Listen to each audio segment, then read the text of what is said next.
Marcus Thompson thought he'd seen it all during his 3 years in the army. Fresh off his second deployment, the 24-year-old sergeant strutted through the Denver VA hospital lobby like he owned the place. His crisp digital camouflage uniform drew respectful nods from civilians, and he savored every moment of recognition. But when he spotted the old man shuffling toward the elevator in what looked like a costume from a military surplus store, Marcus couldn't help but smirk. The faded olive-drab jacket hung loose on the stranger's thin frame, and those worn combat boots had definitely seen better decades. Marcus had no idea that in the next 5 minutes, everything he thought he knew about respect, sacrifice, and what it truly meant to serve would be shattered by a simple tattoo on an old man's weathered hand. Before we jump back in, tell us where you're tuning in from, and if this story touches you, make sure you're subscribed, because tomorrow I've saved something extra special for you. The fluorescent lights of the VA hospital cast harsh shadows across the polished floor as Marcus Thompson adjusted his pristine uniform one final time. Every crease was razor-sharp, every ribbon perfectly aligned, every detail screaming military precision. He'd spent 45 minutes that morning making sure he looked exactly like what he was, a professional soldier who commanded respect. The appointment with his counselor wasn't for another 20 minutes, but Marcus always arrived early. Punctuality was more than a habit, it was a statement. As he settled into one of the uncomfortable plastic chairs near the elevator bank, he surveyed his surroundings with the practiced eye of someone accustomed to assessing situations quickly. The lobby buzzed with the usual mix of veterans from different eras. Some wore baseball caps advertising their service. Others sported unit patches on civilian jackets. Marcus had learned to categorize them almost instantly.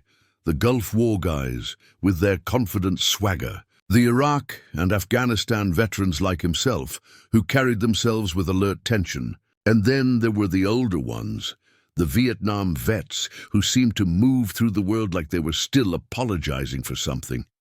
His phone buzzed with a text from his buddy Jake, stationed at Fort Carson. "How's the head shrinking going, Thompson?" Marcus typed back quickly. "Same old drill. You know how it is."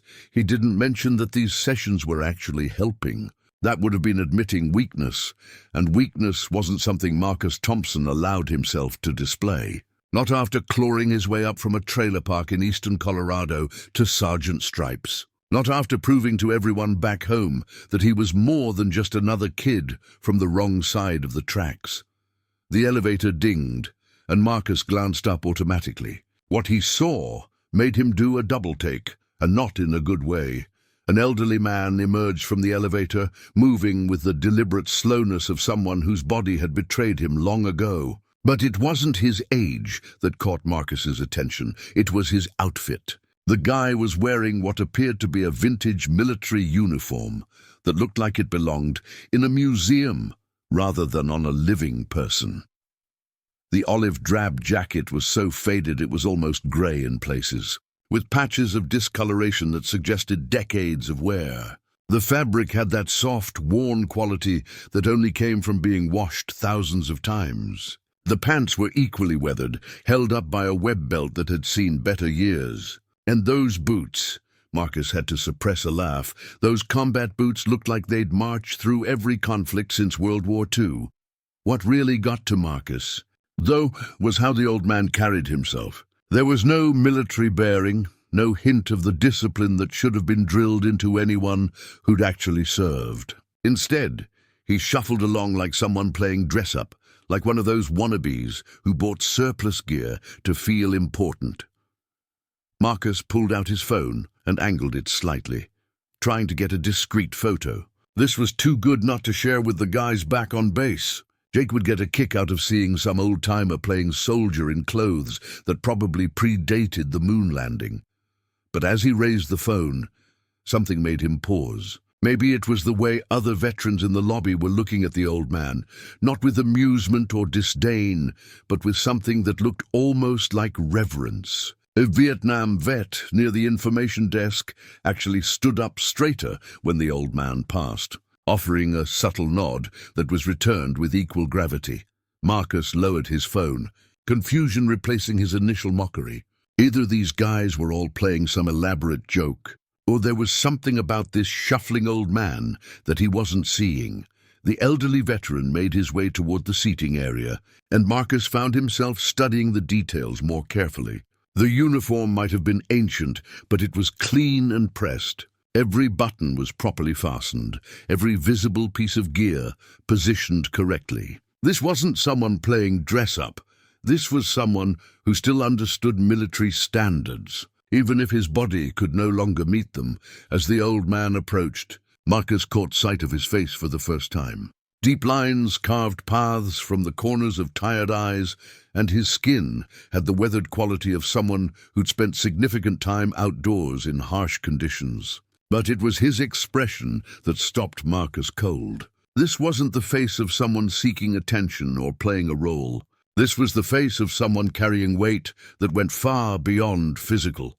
The old man selected a chair 3 seats away from Marcus, settling into it with the careful movements of someone whose joints protested every position change. He didn't acknowledge Marcus's presence, didn't seem to notice or care about the pristine uniform that had been drawing admiring glances all morning. Instead, he simply sat quietly, hands folded in his lap, staring at some fixed point in the middle distance that only he could see. There was something unsettling about his stillness, as if he'd learned to conserve every ounce of energy for things that truly mattered. Marcus tried to return his attention to his phone, scrolling through social media posts from friends who were still deployed, but he found himself glancing sideways at his neighbor. The uniform really was remarkably well maintained for something so obviously old. The brass buttons, though tarnished, were properly aligned. The unit patches, faded as they were, appeared to be authentic rather than reproductions. A nurse called out a name from across the lobby, and several veterans looked up expectantly. When it wasn't their turn, they returned to their magazines or conversations or private contemplations. The old man didn't react at all, as if he existed in a separate space from the rest of them. Marcus's phone buzzed again. Another text from Jake. Bet you're surrounded by a bunch of broken-down has-beens. Glad I don't have to deal with that VA circus. The comment hit differently now, sitting 3 feet away from someone who embodied exactly what Jake was mocking. Marcus found himself typing and deleting several responses, unsure how to explain the weird shift in his perspective. Finally, he settled on, "It's not what I expected." As he hit send, the old man shifted slightly in his chair, and his right hand moved from his lap to rest on the arm of the seat. That's when Marcus saw it, just a glimpse of dark ink disappearing beneath the cuff of the faded jacket sleeve. The tattoo was just a sliver of purple and gold visible beneath the frayed cuff. But it was enough to make Marcus lean forward slightly in his chair. He'd seen plenty of military tattoos during his service, unit insignias, eagles, flags, motivational phrases, but there was something different about this one. The colors were muted with age, the lines softened by decades of skin weathering, yet the craftsmanship was unmistakably professional. Marcus tried to get a better look without being obvious about it. But the old man's sleeve had already shifted back into place, concealing whatever lay beneath. The brief glimpse left him more curious than before, though he couldn't quite articulate why. "Robert Castellanos," a voice called from the reception desk. The old man beside Marcus stirred, slowly pushing himself up from the chair with movements that spoke of profound physical effort. Marcus watched as he shuffled toward the desk, noting how other veterans in the waiting area tracked his progress with what could only be described as deference. At the reception window, the clerk, a middle-aged woman with kind eyes, greeted the old man with genuine warmth. "Good morning, Mr. Castellanos. Dr. Martinez will see you in just a few minutes. How are you feeling today?" "Can't complain," Robert replied, his voice carrying the rasp of someone who'd spent years breathing things that weren't meant for human lungs. "Well, I could, but nobody wants to hear an old man's troubles," the clerk smiled. "You know we're always here to listen. Please have a seat, and we'll call you shortly." As Robert made his way back to the seating area, Marcus found himself studying the man with new attention. The name meant nothing to him, but the way the staff treated him suggested this wasn't just another routine appointment. There was respect there, the kind reserved for people who'd earned their place in the world through means most couldn't imagine. Robert settled back into his chair, and this time Marcus noticed details he'd missed before. The old man's hands, despite their obvious age, remained steady. His posture, while diminished by years, still held traces of military bearing, and his eyes, when they briefly met Marcus's gaze, held depths that spoke of experiences far beyond anything Marcus had encountered in his own deployments. "You active duty?" Robert asked quietly, surprising Marcus with the directness of the question. "Yes, sir." "Sergeant Thompson, 4th Infantry Division." The response came automatically, muscle memory from years of proper introductions. Robert nodded slowly. "Good outfit. I knew some boys from the 4th back in my day. Tough soldiers." There was something in the way he said "my day" that made Marcus curious. "When did you serve, if you don't mind me asking?" "Long time ago. Different war, different world." Robert's eyes drifted back to that middle distance, as if he were seeing something invisible to everyone else. "Sometimes it feels like yesterday, sometimes feels like somebody else's life entirely." The cryptic response left Marcus with more questions than answers. But before he could probe further, Robert continued. "You been over there? Iraq, Afghanistan?" "Both. 2 deployments total." Marcus found himself straightening slightly, the instinctive response of someone accustomed to having their service acknowledged and praised. Preparing and narrating this story took us a lot of time, so if you are enjoying it, subscribe to our channel. It means a lot to us. Now back to the story. "Rough business," Robert said simply. "No thank you for your service, no expressions of gratitude or patriotic platitudes. Just a statement of fact, delivered with the weight of someone who understood exactly what rough business entailed. The absence of the usual civilian responses threw Marcus off balance. He was accustomed to a specific script when discussing his deployments. Expressions of gratitude, questions about whether he'd seen combat, assurances that he was a hero. Robert offered none of that. And somehow his understated acknowledgement felt more genuine than all the elaborate praise Marcus typically received. "What about you?" Marcus found himself asking, though he wasn't sure why. Something about Robert's presence demanded reciprocal honesty. "Vietnam. 1968 to 1970, came back to a world that didn't much want to hear about it." Robert's voice remained steady. But Marcus caught the slight tightening around his eyes that suggested old wounds still tender to the touch. Marcus felt a flush of embarrassment at his earlier assumptions. Vietnam veterans had earned their place in military history through some of the most brutal combat conditions imaginable, yet they'd returned home to hostility rather than heroes' welcomes. The worn uniform suddenly took on different significance. Not costume or affectation, but authentic gear worn by someone who'd earned the right to wear it. "I'm sorry," Marcus said, though he wasn't entirely sure what he was apologizing for. Robert glanced at him with something that might have been amusement. "For what?" "You didn't start that war, didn't spit on me when I came home, didn't call me a baby killer. Nothing for you to be sorry about, son." The casual mention of the treatment Vietnam veterans had received hit Marcus like a physical blow. He'd heard stories, of course, but they'd always seemed like distant history. Sitting next to someone who'd lived through that experience made it immediate and personal in ways he hadn't expected.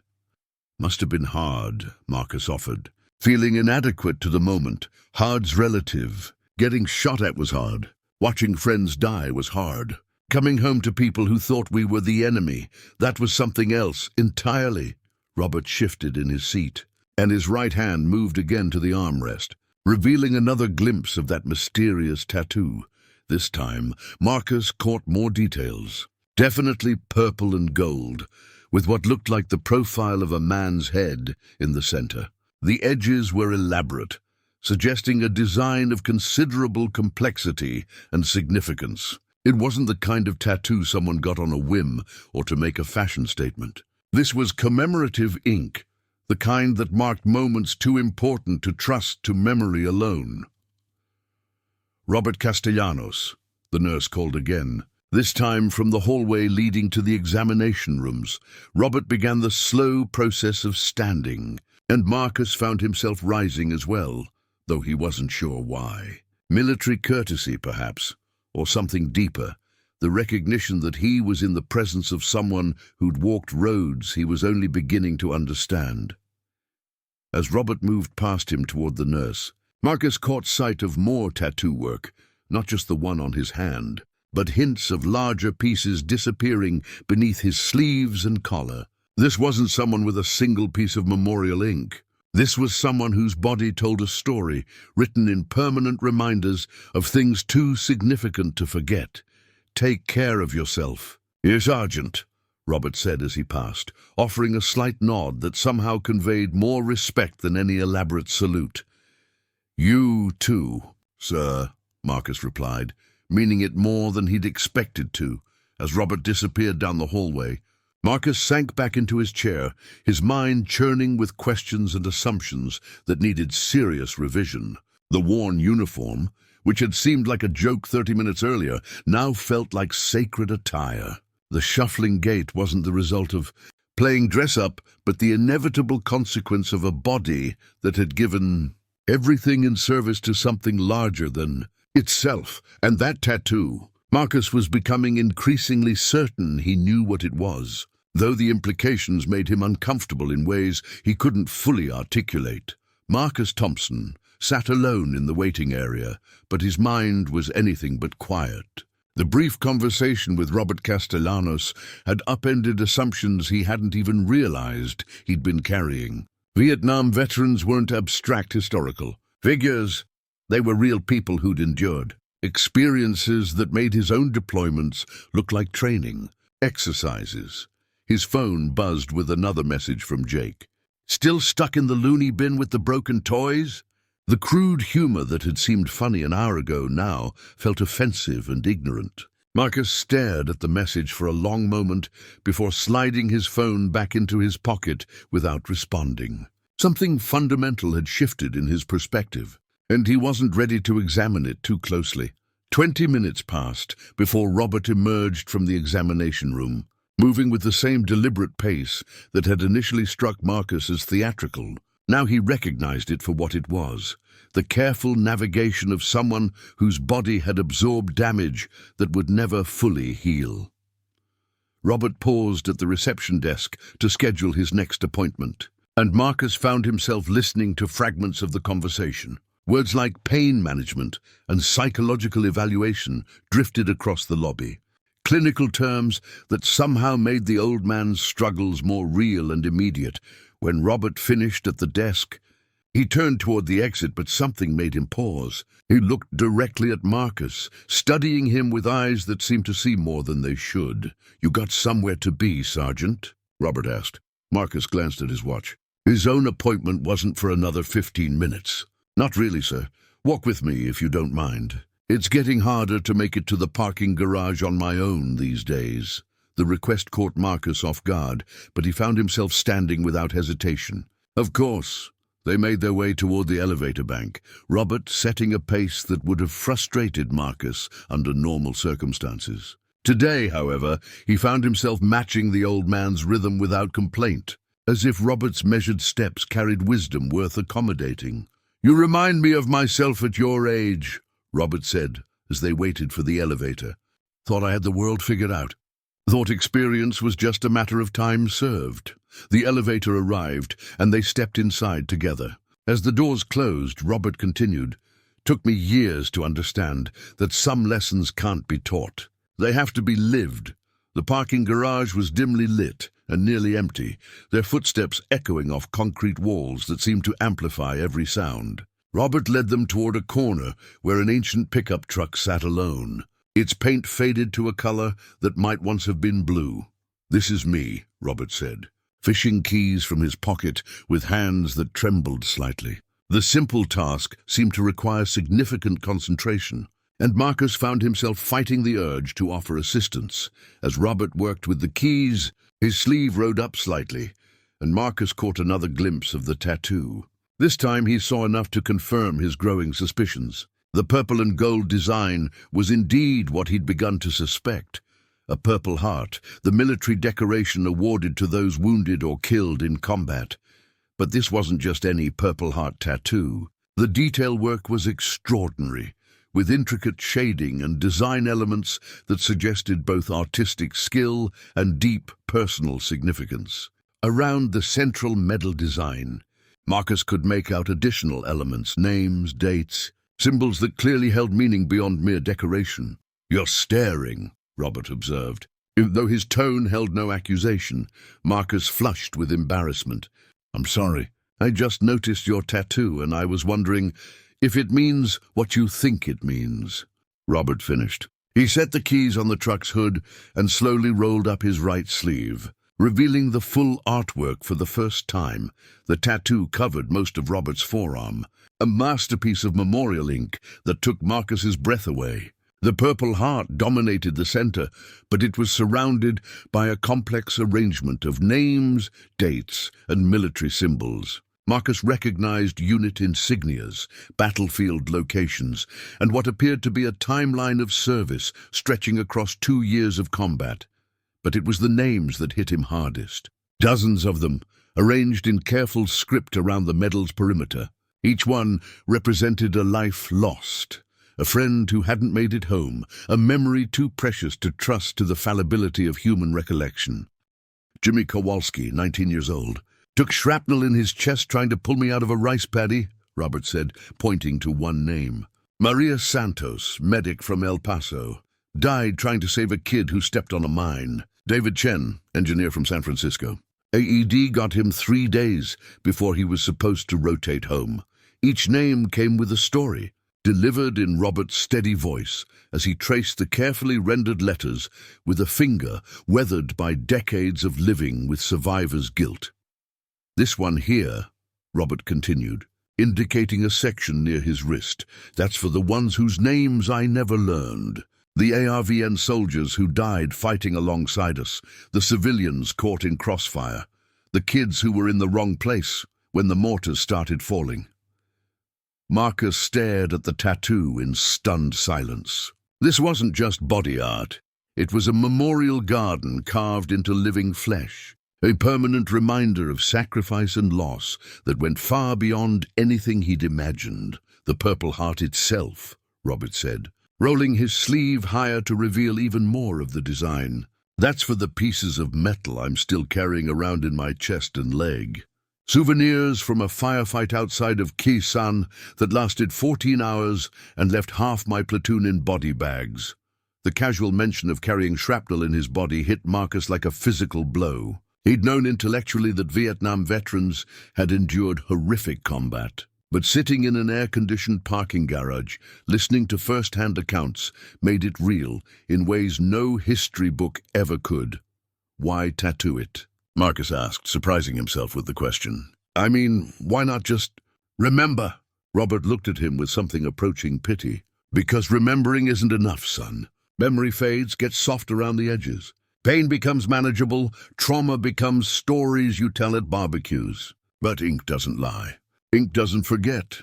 Every morning when I get dressed, I see these names. Every night when I take my shirt off, they're still there. They don't get to fade away just because I've gotten old."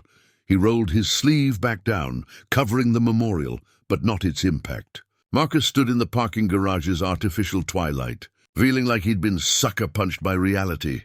"You thought I was some old fool playing dress-up," Robert said. And it wasn't a question. Marcus wanted to deny it. But honesty seemed more appropriate than politeness. "Yes, sir." "I did," Robert nodded, apparently unsurprised by the admission. "Can't blame you for that. Easy to assume things when you don't know the full story." He unlocked his truck and opened the driver's door, the hinges protesting with a squeal that suggested decades of faithful service. As he prepared to climb inside, he paused and looked back at Marcus. "Thing is, Sergeant Thompson, every veteran you see walking around, every single one of us, we're carrying stories you can't see from the outside. Some of us wear our medals on our chests, some of us carry them in our hearts. And some of us, he tapped his covered forearm, we make sure they're never more than a glance away. The truck's engine turned over with a reluctant rumble, and Robert rolled down the window as Marcus stepped back to give him room to maneuver. Take care of yourself. Son, Robert called out as he put the truck in reverse, and maybe think twice before you judge the next old soldier you meet. As the pickup disappeared into the afternoon traffic, Marcus stood alone in the parking garage, his world fundamentally altered by 30 minutes with a man whose story was written in permanent ink on weathered skin. Marcus stood in the parking garage long after Robert's truck had disappeared, the echo of the old man's words reverberating through his mind like aftershocks from an explosion. The fluorescent lights hummed overhead, casting harsh shadows that seemed to emphasize the emptiness he felt in his chest. Not physical emptiness, but the hollow sensation of having fundamental beliefs stripped away and replaced with something heavier, more complex.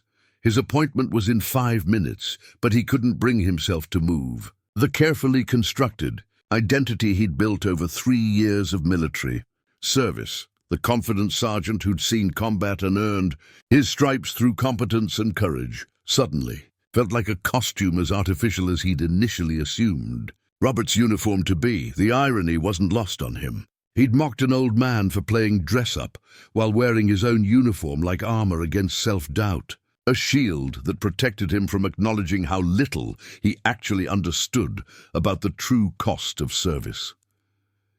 His phone buzzed again. Jake, persistent as always. Thompson, you fall into a black hole or something. Been waiting for that photo of the costume party rejects.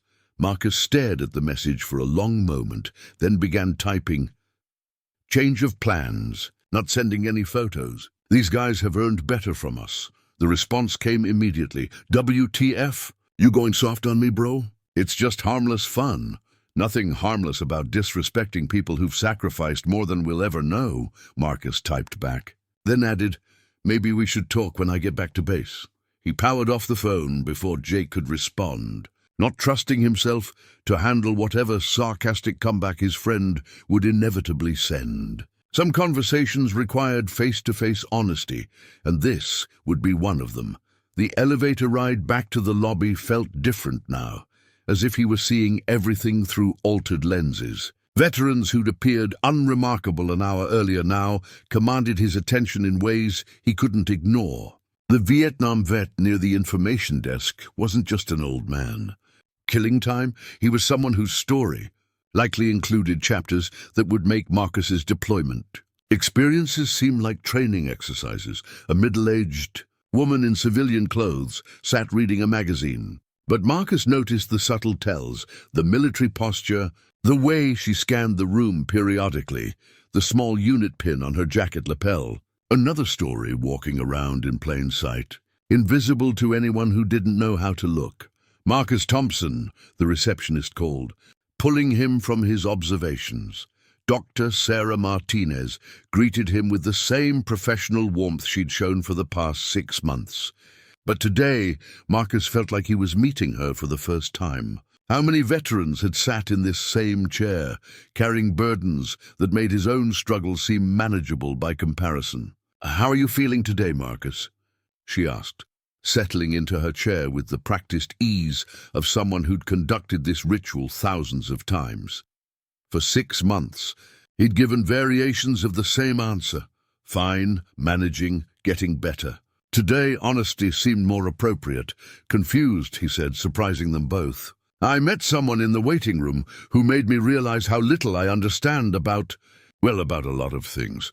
Dr. Martinez raised an eyebrow but said nothing, waiting for him to continue, a technique that had initially frustrated him, but now felt like permission to explore thoughts he'd been avoiding. There was this old veteran, Vietnam era, wearing what I thought was some kind of costume. I was ready to mock the guy, maybe even take photos to share with my buddies back on base. The admission felt like exposing a wound, but also somehow necessary. Turns out, he was carrying around more honor and sacrifice than I'll probably accumulate in a lifetime of service. What changed your perspective? Marcus found himself describing the encounter with Robert Castellanos. the conversation about different wars and different receptions, and finally the revelation of the Purple Heart tattoo with its catalogue of fallen friends. As he spoke, he realized the story was changing him even in the retelling, forcing him to confront assumptions he'd carried about respect, service, and what it truly meant to understand the cost of freedom. He had their names tattooed on his arm, Marcus said, his voice dropping to barely above a whisper. Dozens of them. Friends who didn't make it home. And he said he did it because memory fades, but ink doesn't lie. Dr. Martinez nodded slowly. That's a powerful way to honor the fallen. How does that make you feel about your own service? The question hit harder than Marcus had expected. For months, he'd defined his military experience through personal achievement, successful deployments, commendations earned, respect commanded. But sitting in that chair, he began to understand that service meant something larger than individual accomplishment. Humbled, he said finally, I've been walking around thinking I was hot shit because I survived 2 deployments and came home with all my pieces intact. But this guy, Robert, he's been carrying the weight of everyone who didn't make it home for over 50 years. That's a different kind of strength than anything I've ever had to develop. Different doesn't mean lesser, Dr. Martinez observed. Every generation of veterans faces unique challenges. Your experiences in Iraq and Afghanistan were no less valid or significant than his in Vietnam. Maybe. But I think I've been approaching this whole thing wrong. Like service was about proving something to other people, instead of understanding what it means to be part of something bigger than yourself. They talked for the remainder of the session about perspective, humility, and the various ways veterans carried their experiences forward. When Marcus finally left the office, he felt lighter despite the weight of new understanding pressing down on his shoulders. The lobby had emptied during his appointment, most of the mourning veterans having completed their business and moved on with their days. But the space felt different now, charged with stories he was only beginning to comprehend. Outside, the Colorado afternoon sun cut through the autumn air with crystalline clarity. Marcus walked to his car, a gleaming sedan that suddenly seemed ostentatious compared to Robert's ancient truck, and sat in the driver's seat without starting the engine. He pulled out his phone and scrolled through his contacts until he found Jake's number, then began composing a text that took him 10 minutes to get right. Been thinking about what we talked about earlier. These older vets have earned our respect in ways I'm just starting to understand. Maybe we should spend less time making jokes and more time learning from them. See you when I get back. This time, Jake's response was immediate but different. You sound different, man. Everything okay? Better than okay, Marcus typed back. Just figuring some things out. He started the car and pulled out of the parking garage. But instead of heading directly back to base, he found himself driving through downtown Denver, seeing the city through eyes that were slowly learning to recognize the invisible stories walking its streets. At a red light, he noticed an elderly man crossing at the crosswalk, moving slowly but with unmistakable military bearing. Instead of impatience, Marcus felt curiosity about the story that bearing represented. What wars had shaped that posture? What losses had carved those lines around his eyes? What names might he carry in his memory or on his skin? The light turned green, and Marcus drove forward. But something fundamental had shifted in his understanding of service, sacrifice, and the weight that truly honorable men and women carry long after their uniforms are hung in closets and their active duty days become memories. Robert Castellanos had given him more than a lesson in respect.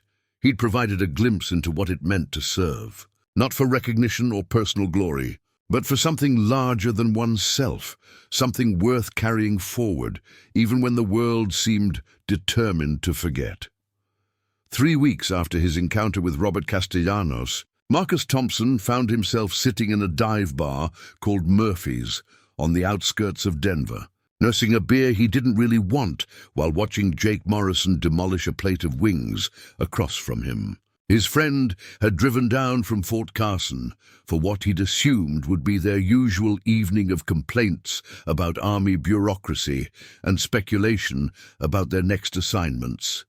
Instead, Marcus had spent the last hour trying to explain how a 30-minute conversation with a Vietnam veteran had fundamentally altered his understanding of military service. Jake wasn't buying it, so let me get this straight, Jake said, wiping sauce from his fingers with a paper napkin. Some old dude shows you a tattoo, and suddenly you're having an existential crisis about the meaning of service. Come on, Thompson. You're overthinking this. Marcus took a sip of his beer, choosing his words carefully.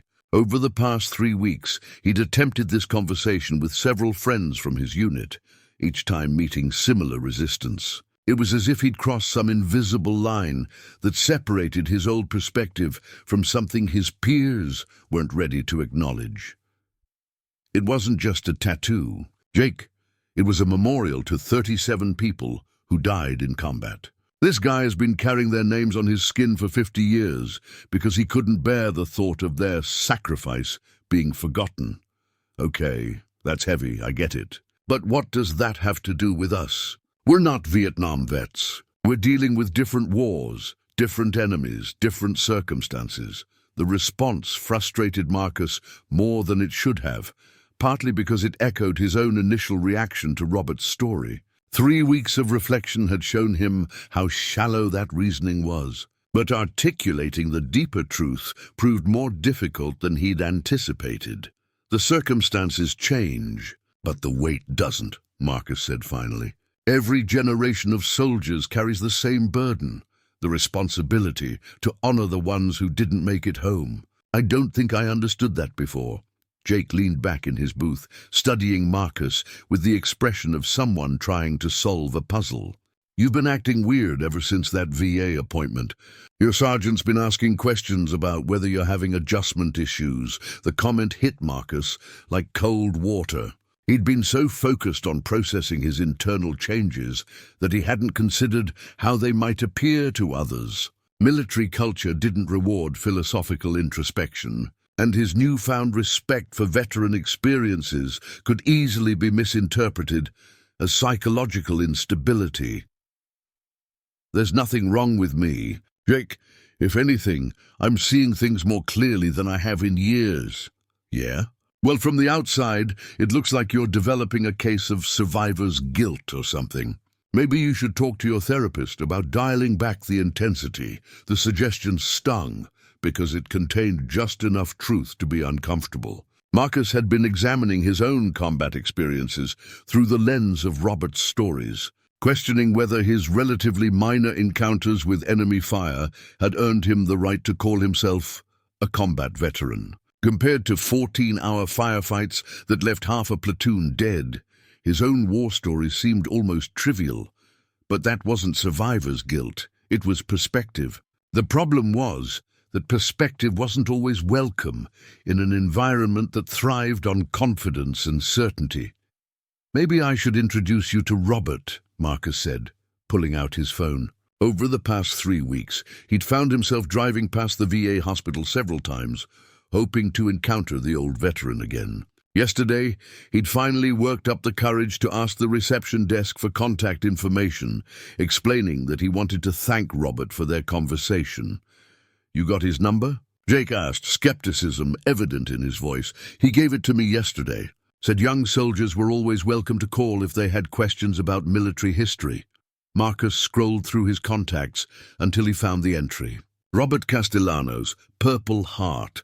He'd added the designation himself, a reminder of what the old man represented. Not just a Vietnam veteran, but a living repository of sacrifice and memory that deserved reverence rather than dismissal. I'm not calling some random old guy to validate your philosophical awakening, Jake said. But his tone had softened slightly. Besides, what would I even say? Hi, my friend met you, and now he thinks he's found the meaning of life. Marcus considered pushing the issue, then decided against it. Some lessons couldn't be forced, and Jake would either come to his own understanding or he wouldn't. The realization disappointed Marcus more than he'd expected. The growing distance between his evolving perspective and his friend's unchanged worldview felt like another kind of loss. Forget it, Marcus said, pocketing his phone. Let's just enjoy the evening.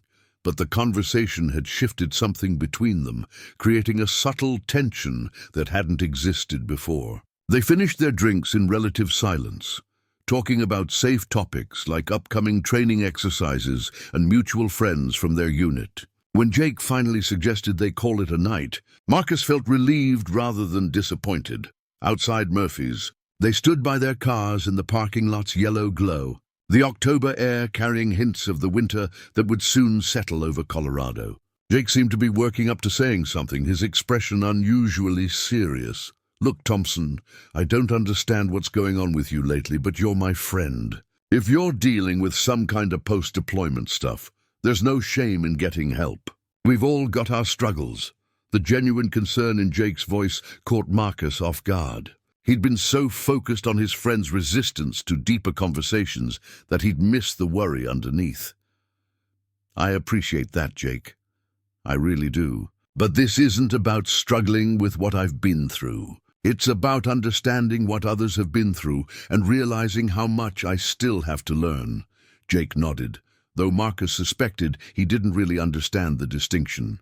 "Just don't lose yourself in other people's wars, okay? You've got your own service to be proud of." As Jake's car pulled out of the parking lot, Marcus remained standing beside his own vehicle, thinking about the comment. Did honoring other veterans' sacrifices somehow diminish his own service? The question bothered him because it suggested a zero-sum approach to military pride that felt fundamentally wrong. His phone buzzed with a text message from an unknown number.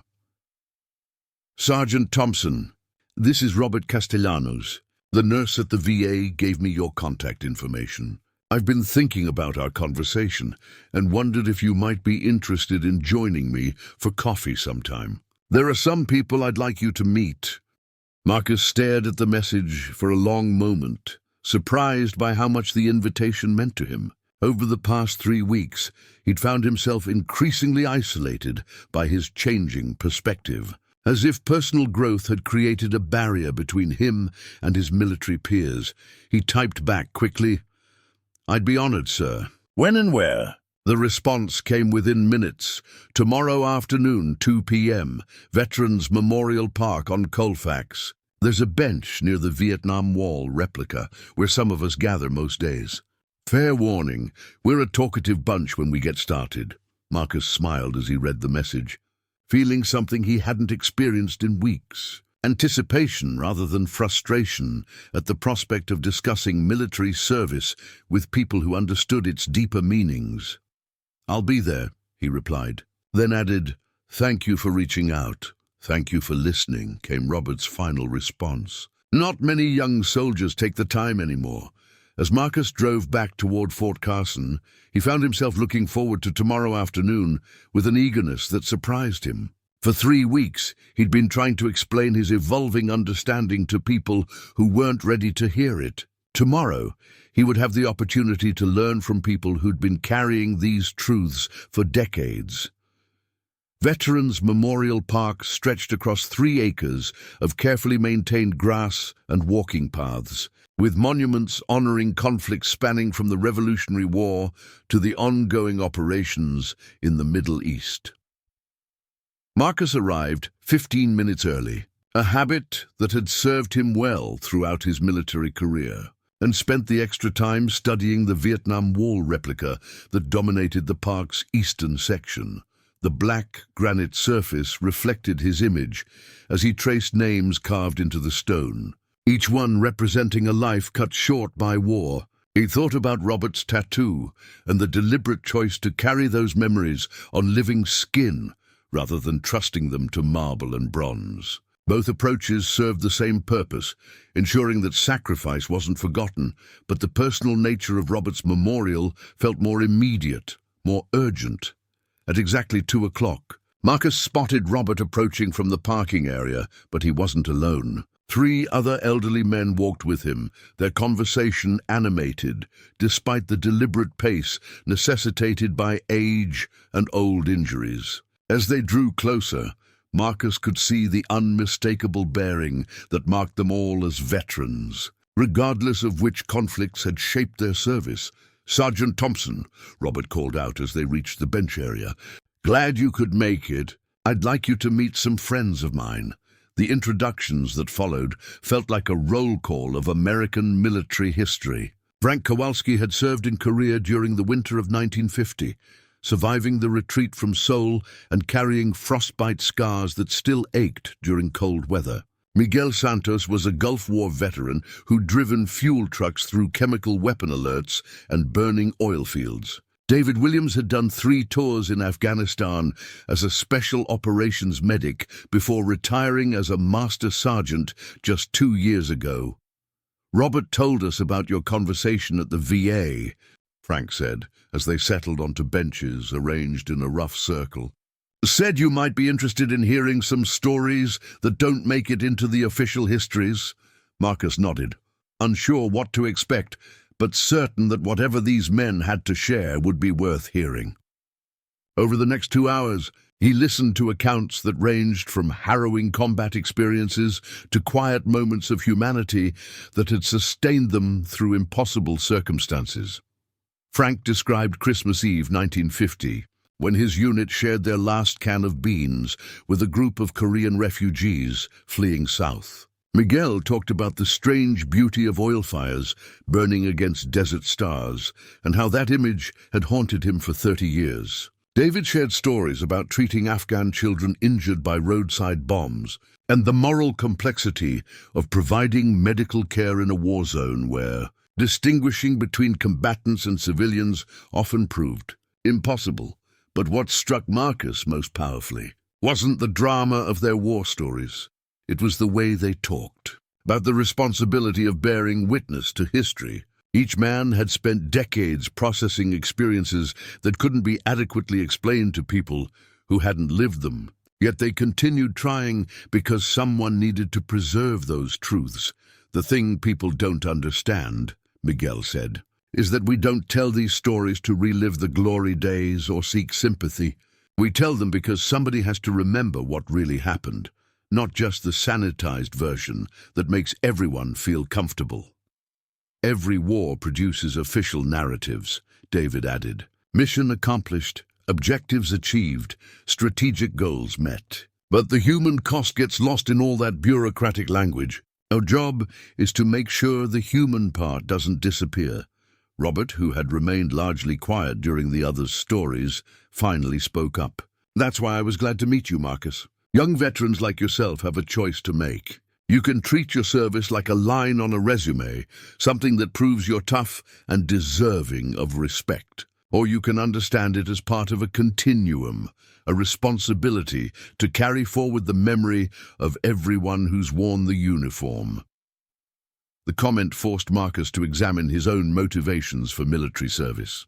3 weeks ago, he would have bristled at the suggestion that he'd treated his deployments as resume builders. But honest reflection revealed uncomfortable truths about his desire for recognition and status that had driven many of his decisions.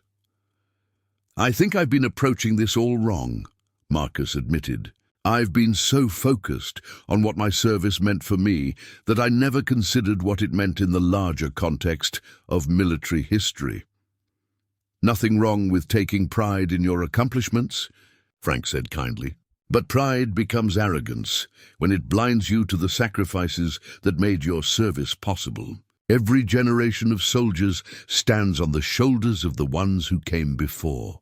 As the afternoon wore on, the conversation shifted from war stories to more practical matters. David mentioned a program he'd started at the local high school, teaching military history through the lens of personal narratives rather than textbook generalizations. Miguel described his volunteer work with homeless veterans, helping them navigate VA benefits and social services. Frank had spent 20 years writing letters to the families of soldiers killed in action, maintaining connections that official channels often failed to sustain.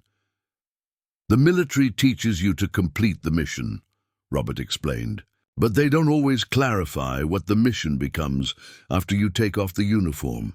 For us, the mission is memory, making sure the cost of freedom doesn't get forgotten or minimized." Marcus found himself thinking about Jake and their conversation the previous evening. His friend's resistance to deeper discussions about military service suddenly seemed less like stubbornness and more like self-protection. Acknowledging the weight that veterans carried meant accepting responsibility for carrying some of that weight yourself. "Would you be interested in helping with some of our projects?" David asked as the gathering began to wind down. "We're always looking for younger veterans who understand that service doesn't end with discharge papers."